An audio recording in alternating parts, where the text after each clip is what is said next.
to Embracing Your Mortality podcast with me, author Sue Brain. Now, if we want to create a better way of living, I believe engaging with our mortality is essential because it reminds us that life is finite and we need to make the very best of who we are so we can contribute something worthwhile to those around us. And my guest today is Vidya Frazier, who certainly is very much doing that. She's one of the world's leading speakers on how old structures are crumbling around us while new ones are not yet in place. And this means many of us are experiencing great uncertainty and confusion. However, she believes people across the globe are waking up to a profound understanding that these old structures need to crumble before new ways can emerge. And it is the time to answer the call to assist in whichever way we can, the ushering in of a new age of human evolution on our lovely planet. So welcome, Vidya. I'm so delighted to be speaking with you. Now, I want to start with asking you why you are so sure this is indeed a time of human evolution. That is a great question. And for anyone who's looking for some rational kind of answer to this, they're not going to get it. I don't think from anybody. It's just something I have known for so many years within me. I'm remembering back, in the early 70s, I had a spiritual teacher back there then when, he said, in the next millennium, we're going to have a golden age. And, this was 30 years, until 2000. And I remember something just happened to me. He said, oh, yes, this is what I'm here for. This is it. This is it. There's going to be a golden age. And then, of course, 30 years passed before we came to the year 2000. And I was doing all the, Eastern and Western New Age, everything. And, really waking up in a lot of ways. And then, 2000 came and it was like, oh, wait a minute, we're here now. Wait a minute, what's happening? But at that point, I really started tuning in inwardly. And I just said, it's just not here yet, but it's coming and I could feel it in my body. And it's like everything switched around inside of me. Just said, okay, we're waiting for this. When and, what's the preparation? And then 2012 came.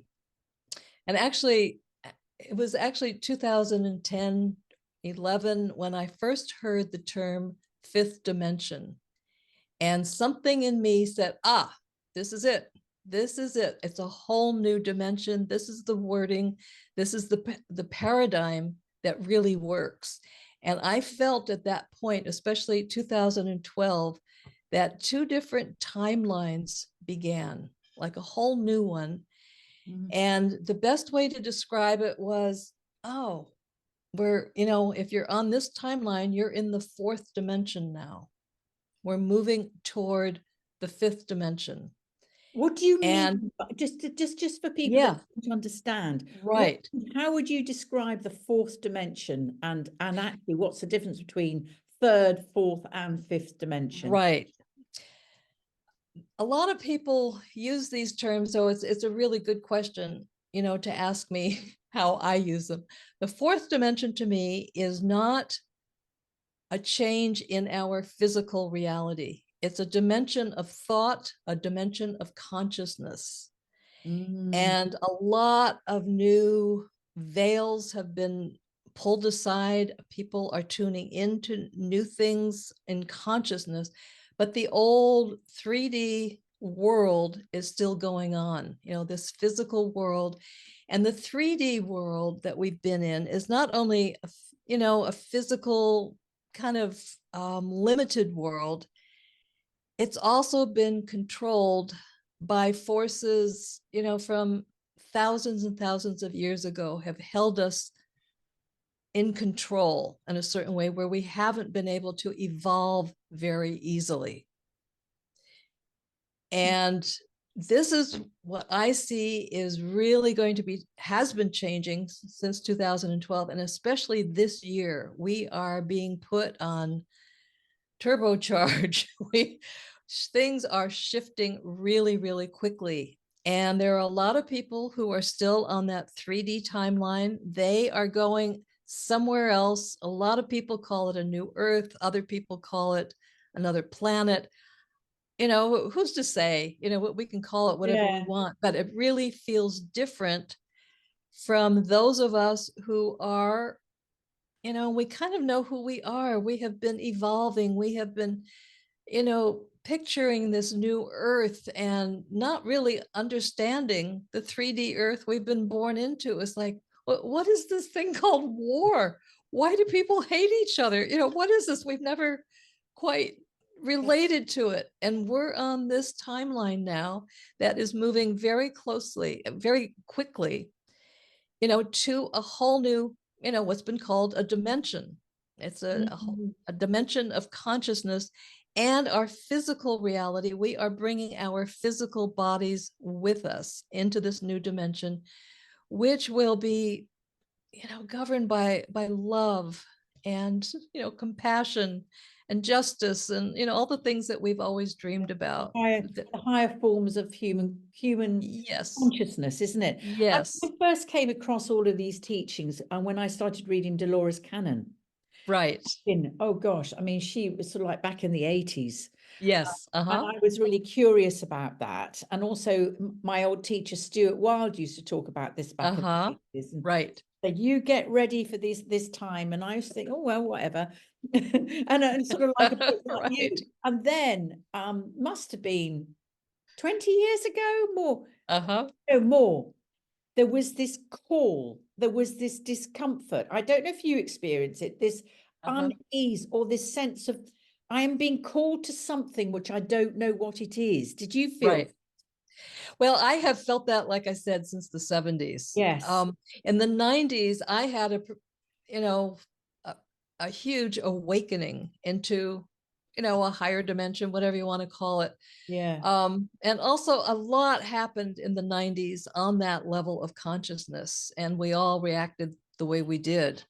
A lot of darkness also came in, to prevent this thing that is going to be happening. And so we got pulled back for a while. But I think people like you and me and a lot of us have felt that call. We're here for something. Yes. We're here to, assist humanity into a whole new consciousness. Yes. And it's what keeps me going. I'll tell you, at my age, it's just, all the stuff that I deal with, and I know a lot of people are dealing with now, it's what keeps me going. It's like, yeah, this is what I'm here for these times. And it's very exciting.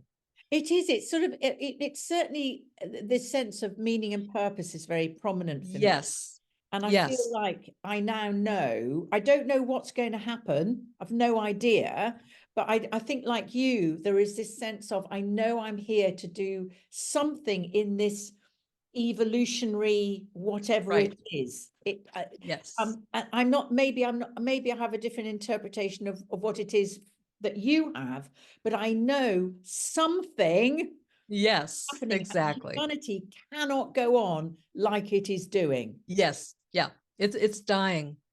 And it's something, evidently that happens every 26,000 years or so. It's just where the Earth is, out there in space, in the galaxy. There's just energies that come in during these times that promotes this, the evolutionary ability of whoever can do it, to make this jump.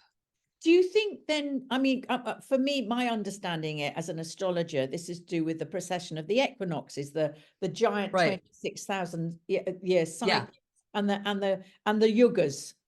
Yes, absolutely. And that's we're what at the end about. We're at the end of the Kali Yuga. Yes. And this is what happens every time. We're at the end of the Kali Yuga. And I think a lot of us, I mean, we are ancient souls, I mean, we just kind of know it. We've been through this before, it's familiar, it's like, oh, right, I did this before. And I just want to help out again, this time. Do you have a memory or any kind of sniff for you about whether you were part of the evolution 26,000 years ago? I don't know whether that far back, but I do have memories of Atlantis, when it went down, because, there are other smaller cycles that happen where big things could have happened. And I think a number of us have some sort of memory of Atlantis or Lemuria when it went down. And it's a sense of failure. It's like we really tried to do something and it didn't work. And so I don't know. I say this because I have a number of clients and also friends who also relate to this. It's like they don't know quite what's going on. They really want to do something now, bring in the new earth, but there's a fear there. There's a memory.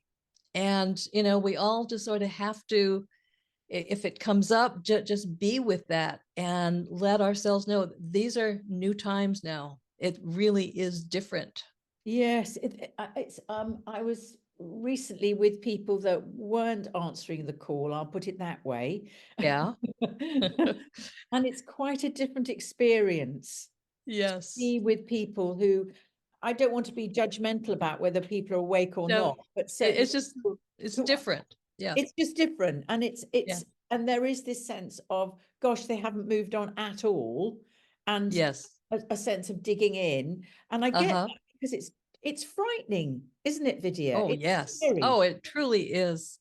Anyone who follows the news at all, whether it's alternative news or people are still watching the mainstream news. I mean, both of it, terrible things are happening.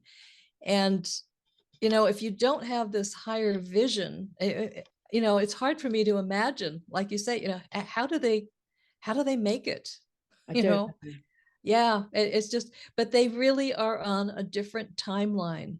And, that their whole world view is quite different, that they just haven't made the choice on the soul level to do what we're doing. And I think more and more people are going to have fewer of those people on a different timeline in their lives. Yes. Even family members, even partners, children, it's been hard for people when they see, a family member really going in a different direction and just saying, I don't get what you're saying at all. I don't believe it. Yes. And It's very tough, isn't it? yeah, Yeah. And I think actually COVID really exacerbated that. yes, it did.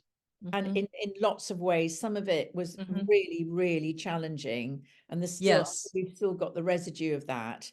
And also Uh-huh. the conspiracy theories, which have been Yeah. abounded since COVID. And what Yes. can we believe and what can't we believe? Right. Right.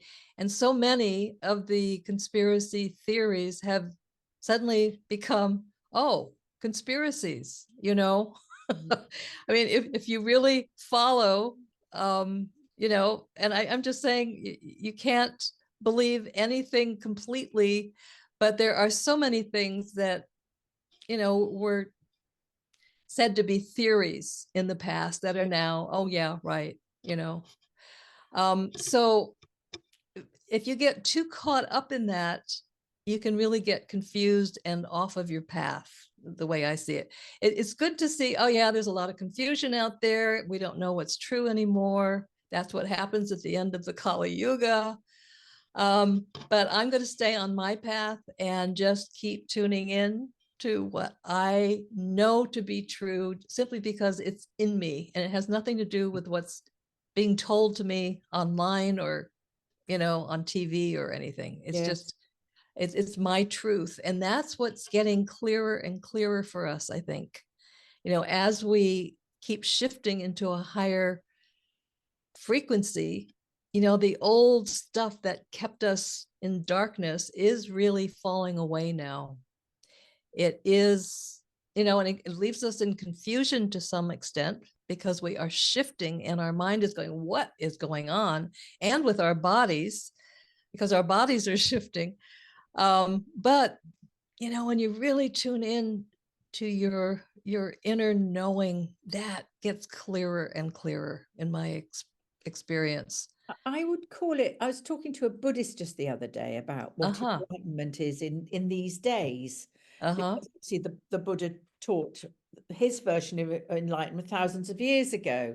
And right. I think when you begin to take, I don't want to use the word control, but really settle into, as you're talking about, your own truth, there is a lightness that comes with that, because yes, you can't be bought, you can't be persuaded, you can't be right. like, no, this, no, that doesn't work for me, works for you, and I respect that, right. but for me. And I think it's sinking into the authentic truth. Does that make sense to you? Yes, that's a good way to put it. Yes. And, truth seems to change even within us. I just find I have to keep current with myself, just because something seems really true on a given day, next week, if I tune in, it's like, no, something has shifted since then, because, everything is moving out there. Yes. Things are changing, and you have to keep current, and also keep current with other people. You may have certain, decisions you've come up with, with someone in the past, the way you're going to relate or whatever. And something has shifted in a person, and suddenly, you're at loggerheads, you're not communicating. Yeah. And so you have to say, okay, let's get current. How are you feeling right now about me? Or how are you feeling about this thing we're doing? Has that changed since we last talked about it? Because so much is changing so quickly. And so I'm just saying, we got to do it even with ourselves, because so much is changing in us, and what worked yesterday may not work today for us. Yeah, you've got to keep awake. That's what I put it. It's being awake into the moment. Yes, exactly. And the other thing for me that I'm really conscious of is becoming much more of the witness. Yes. Not stepping into the drama of what's happening, just pulling back and just observing. And I observing. find that helpful. Yeah. Watching. I call it the observer, the witness. Yes. Yeah. And realizing that so much of what we thought was who we are really isn't who we are. It's these outer identities we can get caught in. We can get caught in the mind. And to realize that the truer self, or what I just call the higher self, is anchoring itself more and more in our bodies now. And the old, call it the ego self, 3D self, whatever, is being pushed out, because this larger, truer self is anchoring in the body. And so a lot of times people are saying, why is all this stuff coming up for me? These things I thought I, took care of a long time ago, or I've addressed in healing, and now, and I just say, it's leaving. It can't be in the body anymore, in your unconscious, wherever it's been, because your higher self is making itself comfortable in there. And it really reframes a lot, when people are in fear about, all the old woundings coming up and stuff. It's just like, yeah, face it, but stay in the witness, just watch it more. You don't have to delve into it and go into all the emotions again, unless it's brand new, but if it's something you've worked on for a long time, this is the debris. It's just coming up. Yes. And you just want to watch it and accept it, let it be okay, allow it to be there, but know that it's leaving, and focus more on what's new in you. This new higher self that's coming in is just so exciting and so deep. And it just brings a lot of new surprises and new adventures. I mean, I know you're, well, I'm in my 70s, and I think, are you late 70s, early? I'm 81. 81. actually, a couple of days. Yes. Yeah, well, I mean, that's an incredible offering, isn't it, to the world, the wisdom of the elder. Yeah. And I think there's a lot of elders I've been talking to, late 60s, 70s, and 80s, Yeah. Uh-huh. Right. who are awake, whatever Uh-huh. that means, and really wanting to spend the rest of their life just supporting or mentoring or just saying it's okay. Yes, exactly. And in It's my experience, mm, words aren't even necessary. When someone's really awake, just their frequency when they walk in the room affects people. You know, yes. you can just stand there and just, be your loving self. Even if you're not loving, your frequency is still there. Emotions come and they go, but your frequency, when you're awake, does a lot. And that's what's needed now. It's our frequency on the planet to just keep going. Oh, I holding the light, Vidya. yeah, yeah. Just I hold. that there I know a number of people in our age group, I guess like you, who are just barely holding on because our bodies are changing so quickly, and it's just difficult, with the aging process along with it. And How's it playing out for you? oh, there's a lot of pain and weakness and exhaustion. It's And not. yeah, and younger people are saying this too, but when you've got aging on top of ascension, it's a lot to deal with. And it just slows you down, right? It really brings you in the moment. It brings you in the body. And this is a lot of what I think we need to do, is bring us present in the body now. And that is not what I have wanted to do most of my life. I was always trying to get out of the body. But what I am finding is, because we need to bring our bodies into this new dimension, this new frequency, we need to be here and, and really help guide the body and be compassionate with it.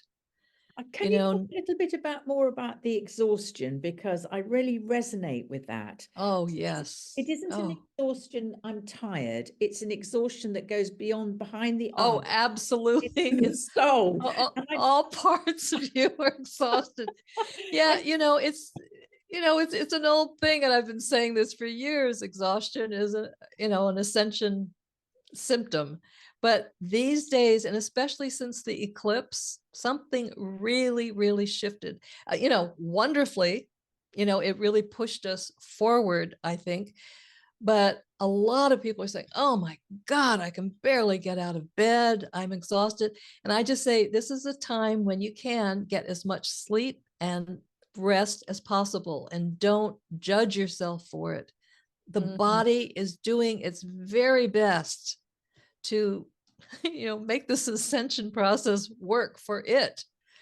yeah. And it's difficult if you've got body problems to begin with, Do you and feel aging on top of it. that we work as well in our dream state? Do you feel like Oh, absolutely. just want?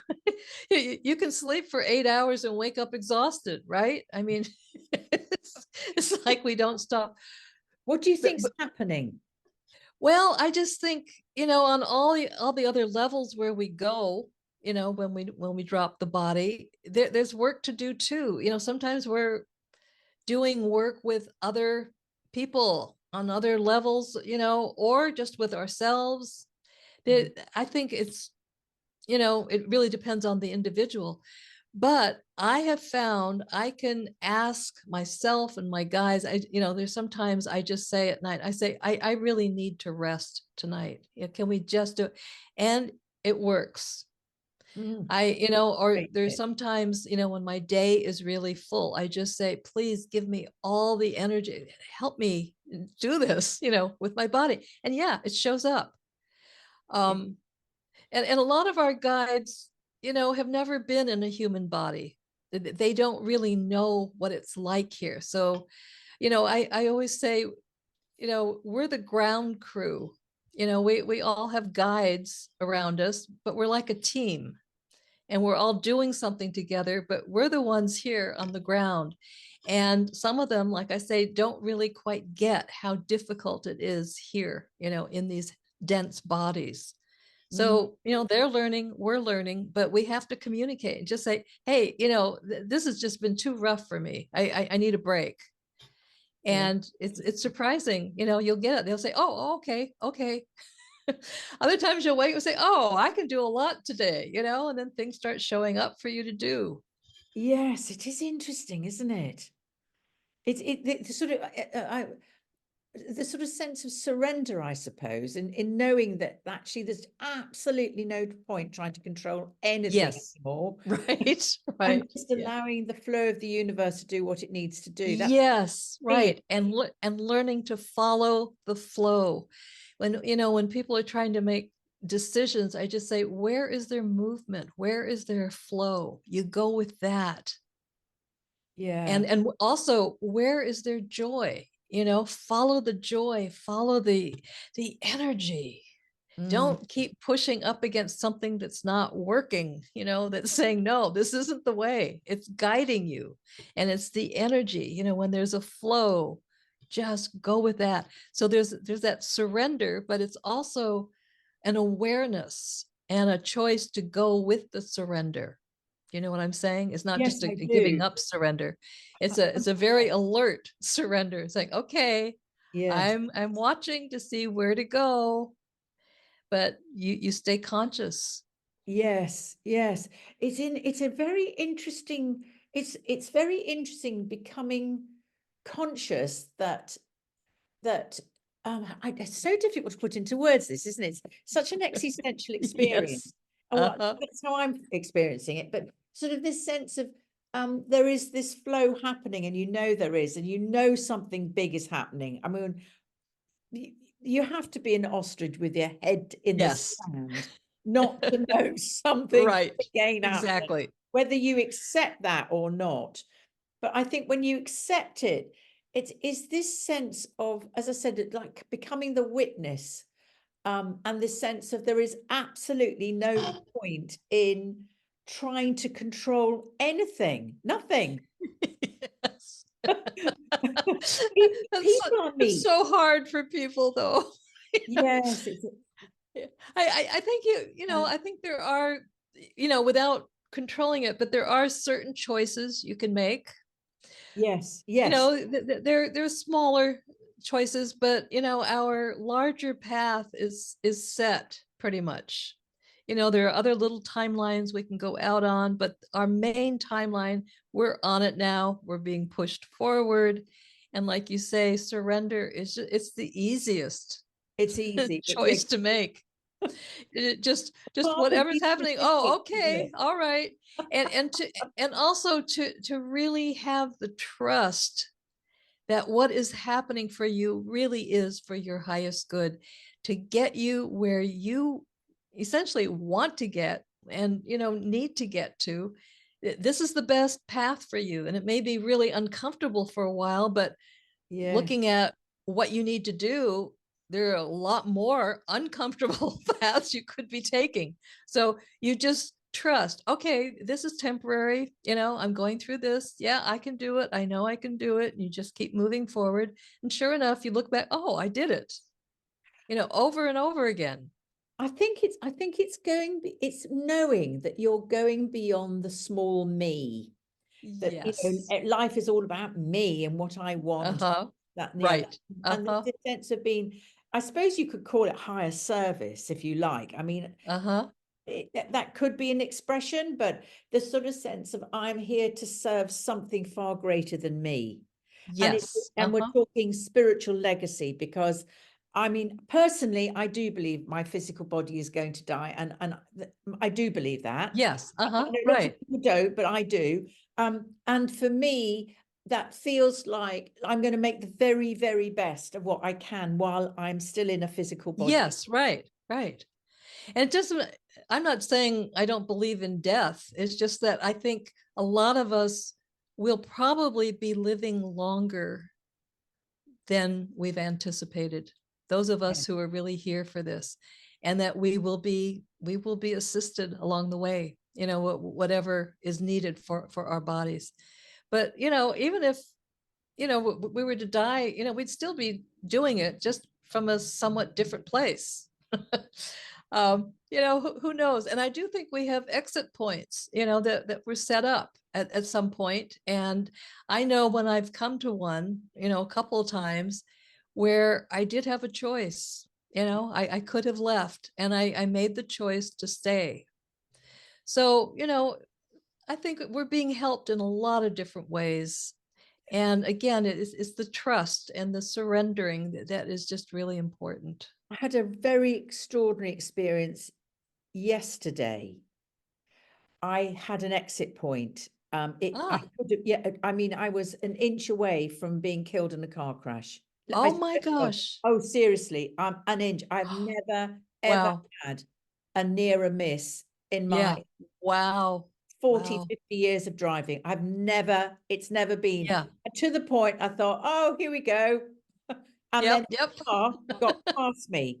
Right. Anyway, I'm not going to go into the story, but Yeah. Right. an inch, literally, we were an inch away from each other. Yeah. And it was, and I thought he'd hit the car, but he hadn't. It was the sound of the wind being pushed between us that I heard. It was that close. And I when he speeded off, I thought, well, that's an exit point. Yes. And for whatever reason, obviously not my time. Yeah. Yeah. You just, for whatever reason. Yeah. And then I had one of those years ago. I remember when I was driving in a snowstorm, and my whole windshield just went white, and I was going 60 miles an hour on the freeway. And somehow, miraculously, I ended up on the side, and I was on the inside lane. I was on the outside lane. It was like something picked up my car, wow, put it on the, off the freeway, actually, on the over on the right. And it was like, oh, I think a lot of people have these kinds of things that they don't know what to make of it. But like you say, it was an exit point, but something was decided, okay, not now. You're going to go on. Yeah. So after this had happened, and I thought, oh, that's interesting, as you do. And I thought, I'll just ask the universe what the message was. Okay. And it said there is no rush. Oh, that's what it was like. Very good. This car was going so fast. Yeah. And actually, there is no rush now. Just be in the flow. That's what it felt. And I felt that's a lovely, lovely. Yes. Yes. Beautiful message. Yes. Yeah. Vidya, I want to talk to you about light workers, star seeds, and frequency holders, because you talk a lot about them on your website. And could you explain the difference between them, the light worker, the star seed, and the frequency holder? Because I think a lot of people might think they are one, but they don't know what it means. Yeah. And, different people would give you, different definitions. Actually, you could be all three of them at once. It's not like you're one or another. Light worker, when I use it, it's just a general term. Those of us who are awake, who kind of know, the way we'd like the earth to be, and that we're here. We've got a purpose here. That's light worker for me. Star seed is a term, and like I say, a light worker could be a star seed. They're people, souls who have lived in other universes, other planets, that they know, a lot of them know that they are not really comfortable here on Earth, especially 3D Earth, the way it is now. And some people I have met are what I call new starseeds. They are still, even in their 30s and 40s, they're still confused. They don't quite know how to make this world work, and it's just really hard on them, to see people hating each other and, in all the conflict. But a lot of them have memories. And I'm someone like that. I came here long ago, but I do have memories of being in the Pleiades. I mean, I just do. And there's just a sense I have that at some point I really want to go back there, you know. It feels more like home than the earth does, even though I love the earth. Mm.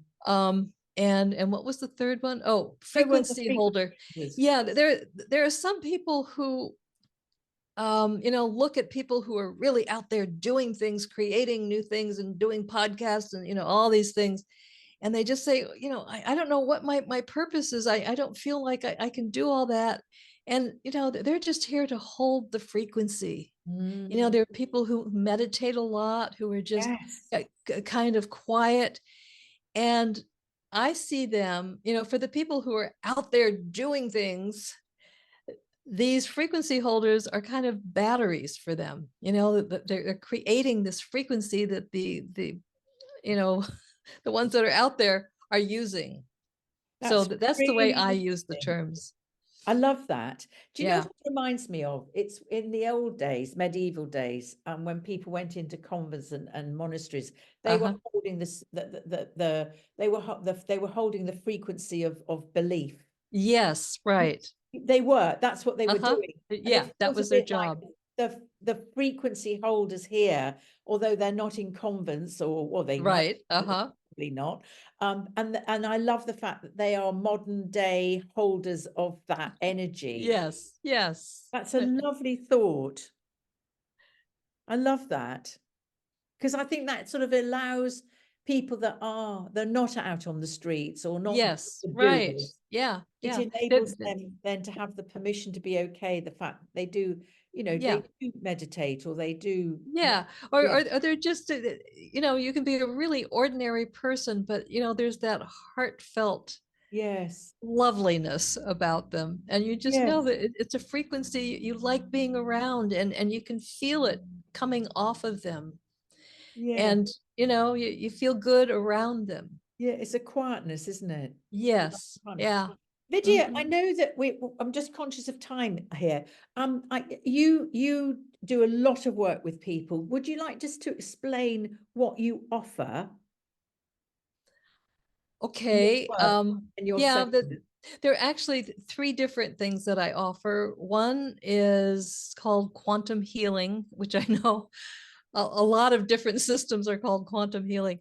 The kind I offer is it's remote. Um, you don't have to be in the same room with me. And it's done in the quantum field. And people come to me with physical stuff, emotional stuff, spiritual stuff, and I clear it out in the healing. And then I also write a report with information that comes to me during the healing. Like I give a report also that is helpful to them. So Mm. that's one thing I do. Another thing is just an ascension coaching session for an hour, um, where, you know, people just need to talk and figure out what's next in their life, and, you know, trying to figure things out. And the third thing is just, I just call it an ascension reading, where people just have a lot of questions and they give me the questions and I write them out. I write out the answers and send it to them Wow. in a report. So Amazing. that's what I'm offering at this time, those Yeah. three And they can choices. just get in touch with you through your website. Yes, Yeah. right. Vidya, is there anything you'd like to say, just to give a bit of salient advice or encouragement or support to so many people out there who are just very frightened and confused? I think, you know, we've been talking about it. It's about trust and surrender. You know, if you fight it and keep trying to keep hold of things that used to work but they're leaving, you've got to trust these things have to go. You Mm. know, whether it's beliefs, and a lot of it can be even spiritual beliefs that you've held for a number of years, that you suddenly realize, oh my God, that these this isn't true. You know, Mhm. you suddenly really realize it's not true, and you're going to want to hang on to them because they felt so good for so many years. They gave you hope, but you're realizing, oh, but it's not really true. I really know that now. If you let them go, there is a freedom that comes in, and a higher truth will settle down in you. So, those kinds of things are leaving, relationships are leaving, work is leaving, beliefs of all kinds are leaving. And you just have to trust a new you is being born. And if you cling on to these old things that are leaving, it's going to cause, real disruption in your life. And it's going to bring in confusion and depression and all kinds of stuff none of us wants to experience. Yeah. So it's that trust of letting go of your old self and allowing the new self to be born in you and tuning into it and embodying it. That's such a lovely place to end on. Thank you so much, Vidya. That's absolutely wonderful.